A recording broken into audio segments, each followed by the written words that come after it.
Oh hey, eyes up here.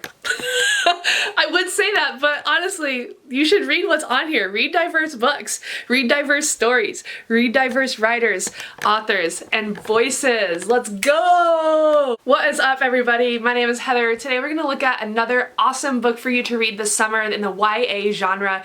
I'm so excited to read these books, and I haven't read this yet. I'll film this clip, and then I'm gonna like splice together when I've actually finished, which honestly will probably be like 3 hours from now because I'm so excited to finish this book series. Oh, I'm like spitting, I'm so excited. It is a graphic novel series that celebrates these two boys in high school. Can you guess the title? I'm sure you probably already even know. We're looking at Heartstopper. That's right, baby. Everybody's reading this book right now. If you're not reading this book right now, go read this book right now. Everybody in my middle school like went through it in 7th grade. I have this one boy who's just like, have you read it yet? Have you read it yet? I'm so excited to read it. At Independent Bookstore Day, I got him a sticker from it because they were passing it out. He was like over the moon when I gave him that sticker, and just like, I just want to support it. I want to be reading what everybody's reading, and I want to support the books that my students love and that they find themselves in. So Heartstopper is one of those. It's a 4-series graphic novel book. It's a 4-book graphic novel series, and from my understanding, it's about 2 teenage boys who fall in love and kind of have to wrestle with that in a private school setting that may or may not accept that. And honestly, I didn't even know it was about a private school setting until I started reading it a couple of days ago. I read it for like half an hour and I almost finished the first book, and I thought I need to wait. I want to film this intro where I'm so excited to read it, and I don't know what has happened yet, but I just have heard it's so good. So here we are, I'm filming this little quick intro, reminding everyone to read diverse books, share diverse stories, etc, etc, etc. This month is June, which is Pride Month, and you probably know that from all of the commercialized elements of it, kind of like Christmas. Commercialized Christmas, commercialized Pride. My goal is to try to read books each month that are in tandem with whatever month of heritage or celebration it is. So last month I read several and recommended to you several books that celebrated AAPI month, or Asian American Pacific Islander Heritage Month. If you haven't seen that yet, feel free to click into that after this video. I wanted to read books that celebrate the LGBTQ plus community, and these ones are like really hot right now. There's also a, I think, TV show coming out about these books, so I could have worn my "the book is better" shirt, but yeah, we got diverse stories today. So I will be back after I finish this. I will wash the shirt, put it on again, or maybe honestly won't even wash it because I like just put it on just for this, just for you, to film this intro, and then once I'm done with it, I'll be back with my thoughts, and I'm sure my glowing reviews and my classic, how would I teach this book if what's the plot, what are the literary elements worth noting, and how would I teach this book if I were to teach this in class. So I will see you when I see you. What's up, everybody? It's Heather here, and I cannot wait to get into today's books with you. It's a few days after I did my intro clip, and Heartstopper, oh my gosh, Heartstopper has stopped my heart. Oh, that's not true. Heartstopper just makes my heart sing. I love this series so much. I am 100% on board with the Heartstopper train. Let's go. If you haven't checked these books out, today is your day. Oh, they are so good. Like, how do I express to you how good these books are? I am gonna try and fail because they are so much better than I could even just explain to you ever. But let's get into them. Here we go. First of all, let's recognize the genius creator behind this, Alice Oseman, or Alice Oseman. I'm not sure the vowel pronunciation on that. She is just rocking the house with these. She's written and illustrated 4 volumes so far. There's a 5th one still to come, of this fantastic story of 2 boys who meet each other, who care for each other, who support each other, who challenge each other, who make each other laugh, are there for each other when they're sad and angry and confused, and ultimately just grow together in the most beautiful way. This is Charlie, this is Nick. You have just met the 2 most lovely characters that are in a book series out right now. These 2 boys go to the same school. It's an all-boys school in England, and Charlie is out. He was outed last year, not really from his own volition. The school has not been nice to him. People have not been nice to him. He kind of is a little bit withdrawn, a little bit trying to protect himself, and he ends up in his new class this year sitting next to Nick, who is a year older, who is on the rugby team, is seemingly very straight, at least in Charlie's mind. This book does a great job of challenging stereotypes and being really gentle and not preachy in a way that helps you just fall in love with these people and fall in love with your friends and your loved ones and yourself even more. So like, how can you even go wrong with that? One thing that I really love about this whole story overall is how it's presented. It's a graphic novel. Have I mentioned that? Oh my gosh, maybe I haven't even mentioned that. I love the use of the panels. It's different on every page, and it's just so beautiful. I've highlighted a couple of pages that I wanted to show to you. I love, like, in this one, it's in the snow here. And then it kind of like shrinks down a little bit just into, there's nothing there, it's just color, but it's kind of showing like this moment that's just kind of fading away in a really beautiful way. And a lot of this book does that. It celebrates the moment, and then the moment fades away, and these characters are part of that old moment, but there are also, they include that that old moment in their new selves. And this book does a beautiful way of showing that visually through all these different panels, and just different like unique ways of illustrating. Here's another one that I love. It shows just like the moments of touch, just these simple little moments of like a hand on a shoulder, or like the creases of your eye or something. These little moments of, like I said touch, but like human expression that are captured a lot of times just in general, just with our own like perception, I guess. It reminds me actually a lot of poetry, and how poetry just captures this moment, how it distills it down to this line, this word, this breath, this essence of what it is. And some of the panels in here just do that. Most of the panels in here do that, but sometimes there are a series of them, like there are on this page, that just show just like these moments, just here, and then here, and then here, and it's really beautiful. There are no words, but a lot of times for moments like these, there are no words. So this graphic novel does justice to the graphic portion of it in terms of design. Another thing that I love too is how sometimes, like when there are big moments of big feelings, there are no boxes. It's expansive. It goes beyond the box. It goes beyond the panel. So big moments of joy, thankfully there's a lot of that in here, but also big moments of fear, big moments of like confusion for some of them, or sometimes big moments of angst are also shown without the panels and without the boxes. And I thought that was another beautiful way that Alice Oseman, the author, creator, illustrator, did that, because it kind of just, again, shows the expansiveness of this feeling. Here's another scene that illustrates this beautifully. It's Nick and Charlie on the beach listening to music.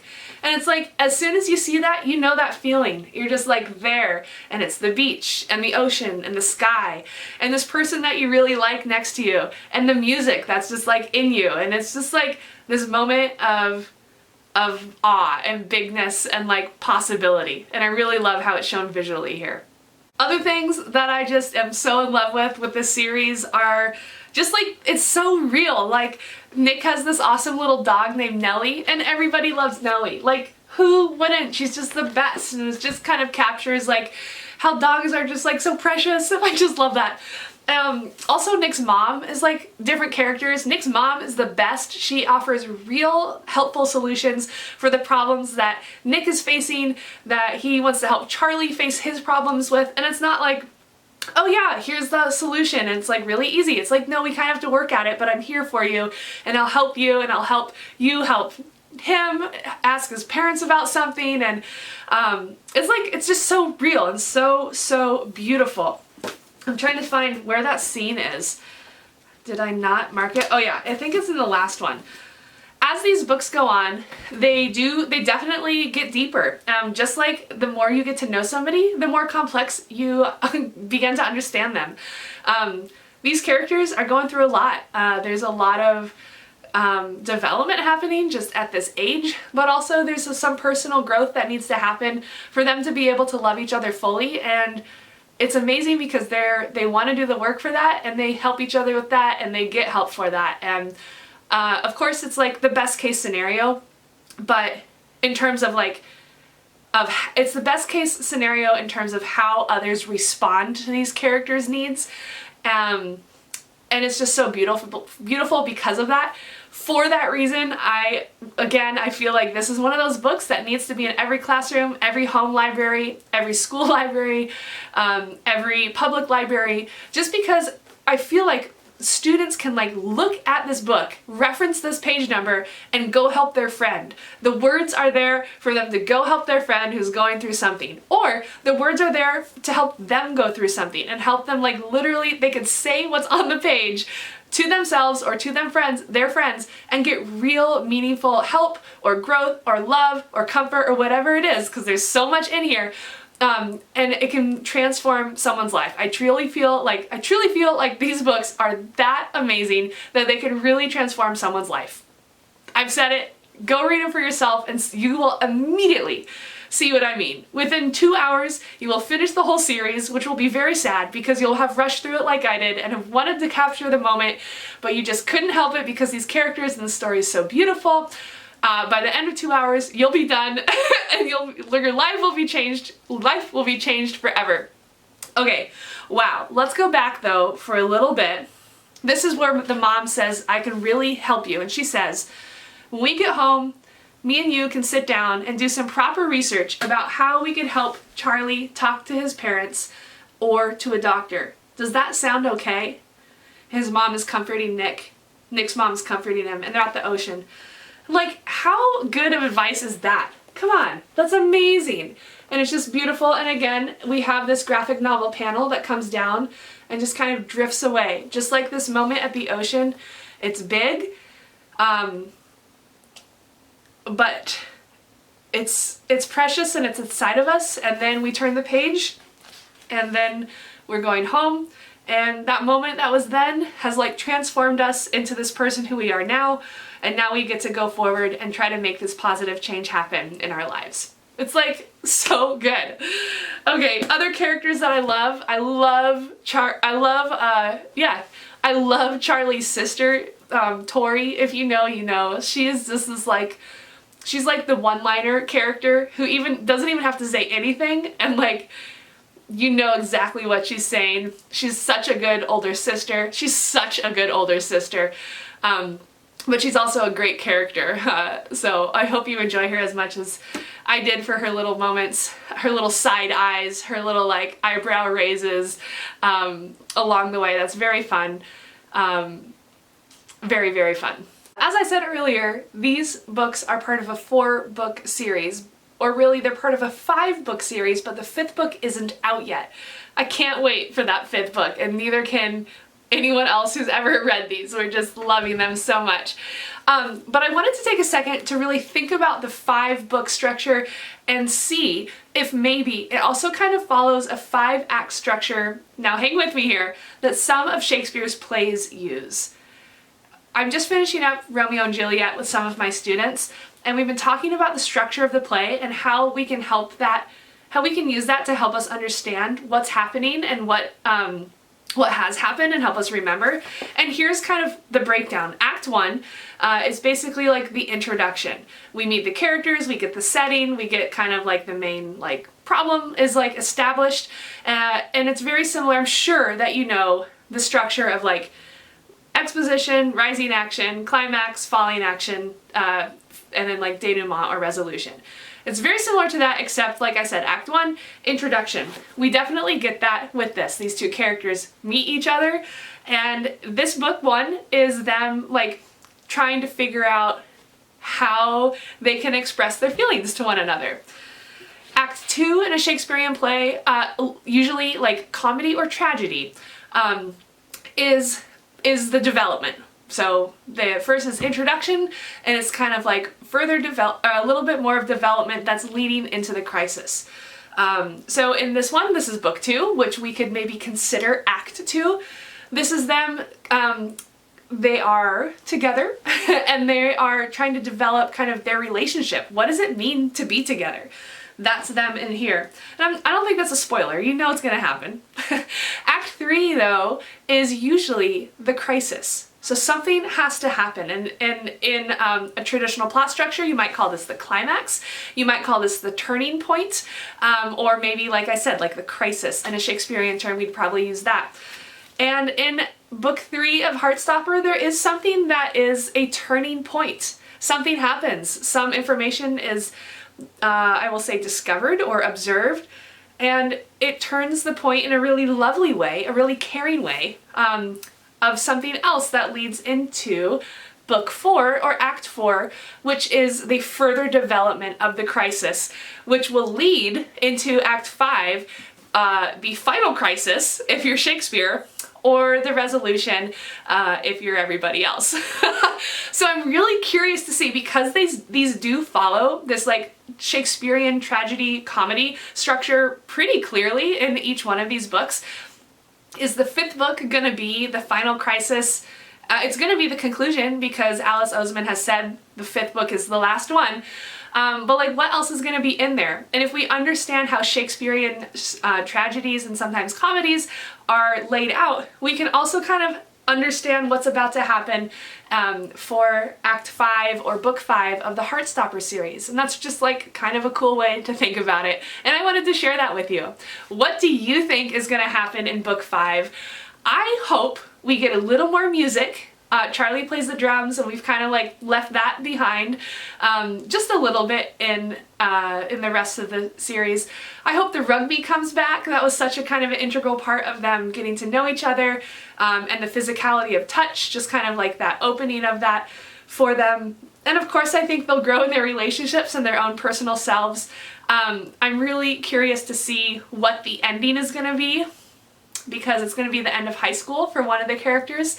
And what does that mean for them? Hopefully it'll be a beautiful ending, but we'll just have to wait and find out. I'm actually like so into this. I'm making a Spotify playlist, a Heartstopper Spotify playlist. So very soon I'll be back with just a brief video sharing that with you, and I'll have the link down below so you can go have that for yourself. But I just cannot stop thinking about this book. I cannot stop thinking about how beautiful this book is and how you should go check it out right now. All right, go get Heartstopper and change your life. Have a great day and happy reading.